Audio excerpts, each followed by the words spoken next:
So they hired a history teacher right out of UNI, Corey Coates, and he was going to be assistant baseball. So when I fired that one coach, I said, I've seen this Corey Coates, enthusiastic. He played basketball here for Rick Luke. I'll take him as my assistant.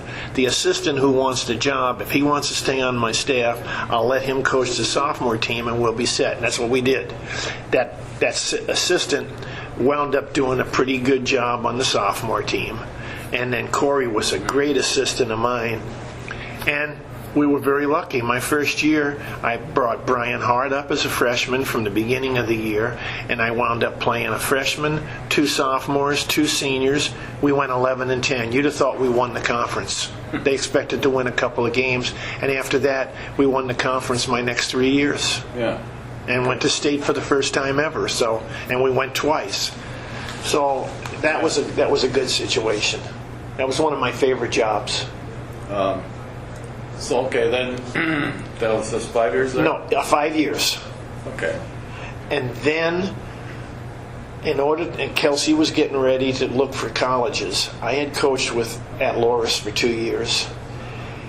And I had talked to the president over there about, and this is off the record, what could I do to get Kelsey a little tuition remission? Because full-time staff members have that. I wasn't a full-time staff member. Well, originally he said if I had coached for 4 years, or maybe it was 3 years, they would give her like a 20% break.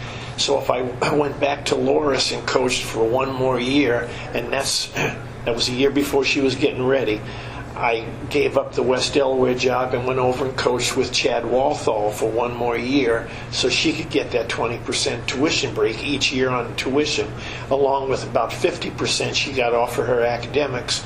So instead of paying $38,000 a year or whatever it was quite a bit less. I did that for 1 more year.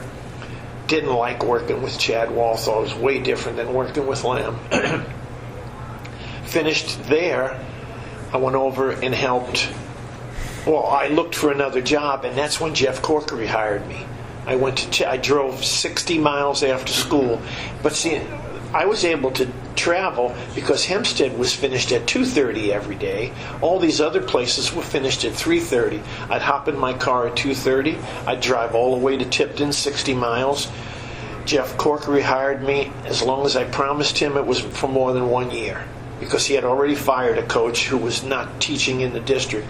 He said, if I hire another coach who's not in the district and you come for 1 year because we're going to be really good, and we were really good. We won our first 16 games. We finished 18-3. Got beat by Northeast to go to state. I stayed there for 2 years because I told Corkery I would stay for 2 years. Left there, went over and helped John Davison for a year. And then West Dubuque was looking for a coach. Yeah. They hired Q as the head coach, and I came over as an assistant. And then he was unhappy with all the other things, especially working with Kirkberg. That drove him nuts. Okay. We switched roles after a year, and that was a very odd situation. But it's worked out well. I've given him almost head coaching responsibility by letting him be in charge of the defense. Yeah. And that's why we keep such a good relationship. It's like having 2 head coaches. Well, I mean, I had Hugh when I was at the high school, and he would take these kids, dead enders, yes, special needs. Oh. And, if there'd be a problem for somebody, I'd take them down to him. And everybody does still. And he handles it in that room. Amazing. He is unbelievable with those kids who nobody else could handle. Yeah. And basketball is a nice break from that with him. The thing Q didn't understand about being a head coach is a lot more than just running the practices. You have to deal with the AD. You have to have some contact with parents and all that stuff. Hi. Hi, how are you? Good.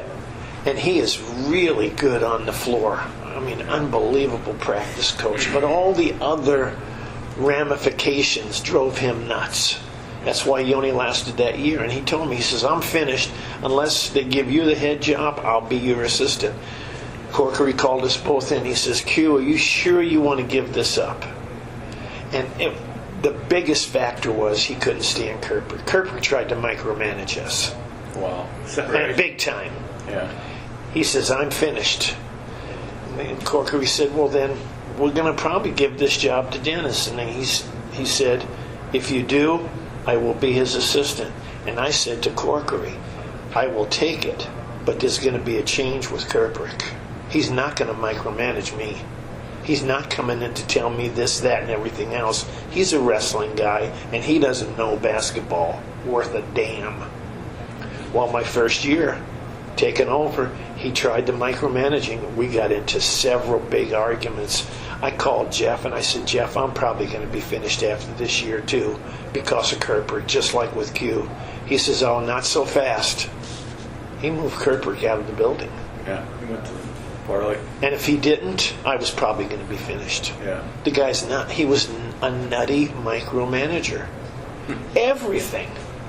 From the color of uniforms to this. I said, man, you're talking about, I'm going on my 48th year of coaching. And Q is unbelievable. And this guy wants to know, it was hard to believe, so. Yeah. Well, as far as I'm just shooting off something here.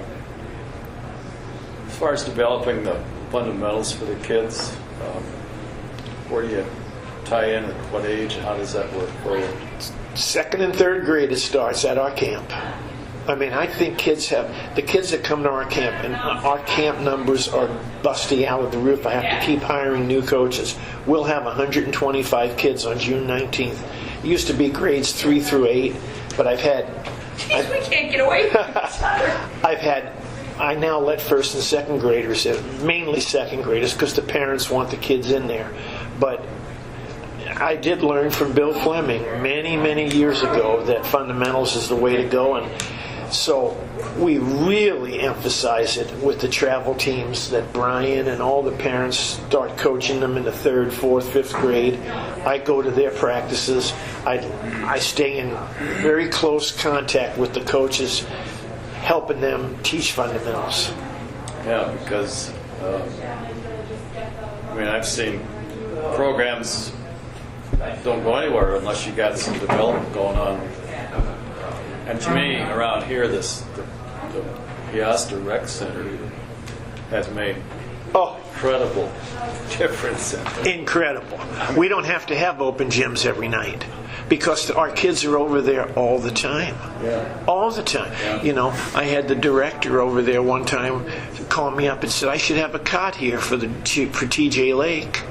He's here 10 hours a day, and so we have sold the kids that what they learn from us at camp, and then Q and I have morning fundamentals 7 to 8:30 in the summer on Monday, Tuesday, and Thursday mornings, and we allow 7th graders through high schools come, and we'll have usually between 30 and 40 kids there. We don't charge them, 7 to 8:30, and it's not open gym. It's an hour and a half of our fundamentals, and then we expect our kids, when they do go to the rec center, not to just play, get with Jordan Lake and spend 2 hours on the fundamentals he's doing.